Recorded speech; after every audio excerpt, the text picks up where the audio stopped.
114 to 104 win against the Spurs in San Antonio. I'll take that.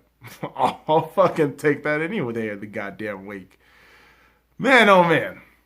A winning Lakers team is fun. It's fun. And I know it gets annoying to everybody else. I don't give a fuck. I don't give a shit. You know? I've been a Lakers fan for fucking 21 goddamn years. I'm not gonna be fucking sorry that they're good again. And you know what? Coming into this game, the unfortunate fact is San Antonio hasn't been all that great.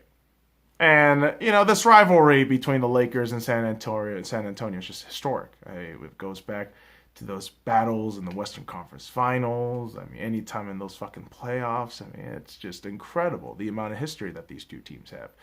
But right now, we're at a different sort of crossroads, right?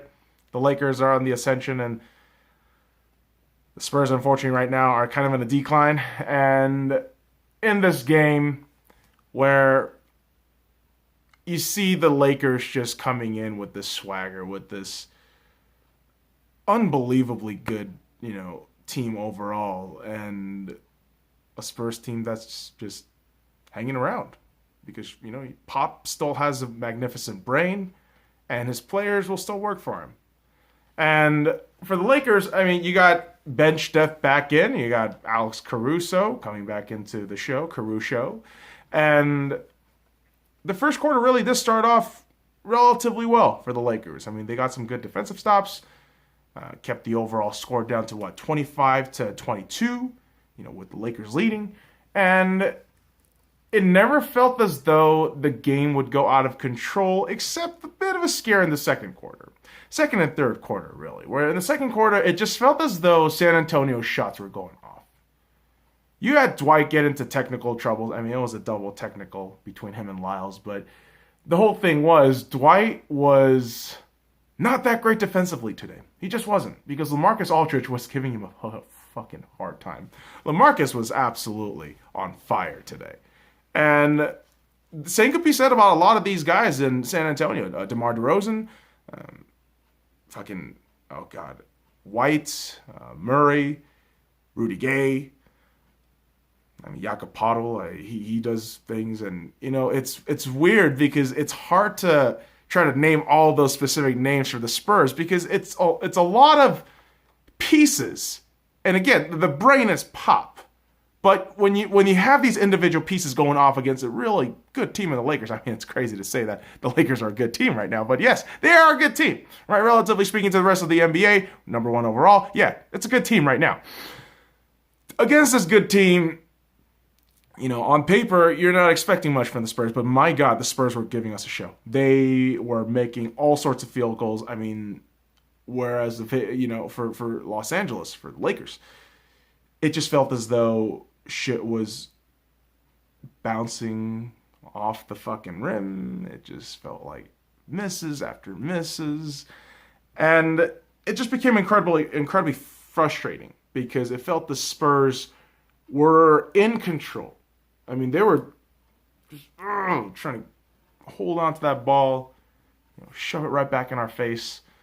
But thankfully, the Lakers, before the first half ends, you know, they put a little bit of life and juice back into the game. And it's Lakers keeping the ball, you know, in possession with back-to-back blocks, respectively, by Lyles and LBJ. Actually, it was Lyles and, LBJ. Confused. I thought it was AD for a second. But it was actually LeBron James getting the fucking block in there. KCP handling a big buzzer-beater three. Puts the Lakers down 54 to 56, right? And despite that, you know, going into halftime, you're not really sweating. Okay, if you're a Lakers fan and you've been watching this team through the first few games, you're already sitting there like, all right, dude, we could probably switch it on in the first, third or fourth quarter. You know, I mean, call it arrogance, but this is what this team has displayed night in, night out. They can absolutely switch on and cause a fucking ruckus. Bring the motherfucking ruckus! And you know what? The ruckus that the Lakers brought on this game was the fouls. Like, we got into a lot of foul troubles. Anthony Davis with 3 fouls by the start of the third quarter. It was just a lot of frustration from that perspective. And also continuing that good trend in the second quarter. The San Antonio Spurs were making every goddamn shot, conceivable. Just going at it. Just going off. And you couldn't help but feel like, wow, like, no matter how quote-unquote bad the Spurs team is, they could just switch it on too. Because Pop and his fucking brain, his basketball brain, it's incredible. He's a legend. But, the curious part is, once, by the end of the third quarter, again, the foul trouble just precipitates into a point where Dwight is on his fifth foul. He's already on a technical, and it looked to be a game where our starters, let's be really honest, our two main guys in Anthony Davis and LeBron James had to just get in and do the work. And boy, oh boy, when the third quarter is, barely ours, 86-82, you start the fourth quarter, LeBron James just swung his dick around,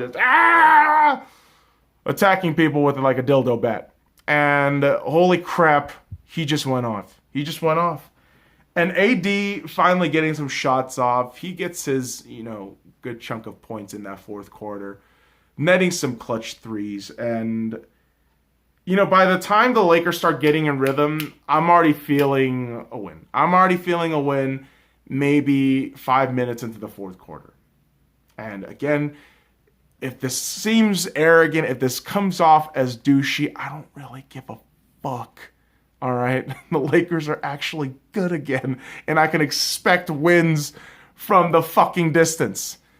And to be honest, I thought the Lakers were only going to win by 5 points. I really did. I thought they were going to win by maybe 3 points, 3 to 5 points, and we'll call it a game, probably a very close one where defense just have some laughs and moments. But overall, this team is getting a lot of great defensive stops. Some stops that might not get on the fucking stat sheets. Might just show up in the turnover, margin. And, if you're a Lakers fan, holy shit, you're just sitting there thinking, wow, this Spurs team is, I can't believe it, on a fucking road to the fucking dumpster. Possible tank bowl? I don't think so. I don't think, the Spurs are going to tank. They're a very respectable bunch. But not a great night overall where, in the fourth quarter, arguments could be made. Maybe the Spurs could have gotten one and, spanked the Lakers at home. But they didn't. However, they did have some phenomenal pieces just doing work. Listen, when you got LaMarcus Aldridge going for 30 points, 5 rebounds, 1 steal, and 1 block, it's just fantastic. LaMarcus has often been criticized with the Spurs fans and Spurs faithful. In general vibe and from media and shit that he's not a Spurs player. He's not going to fit into a Pop system.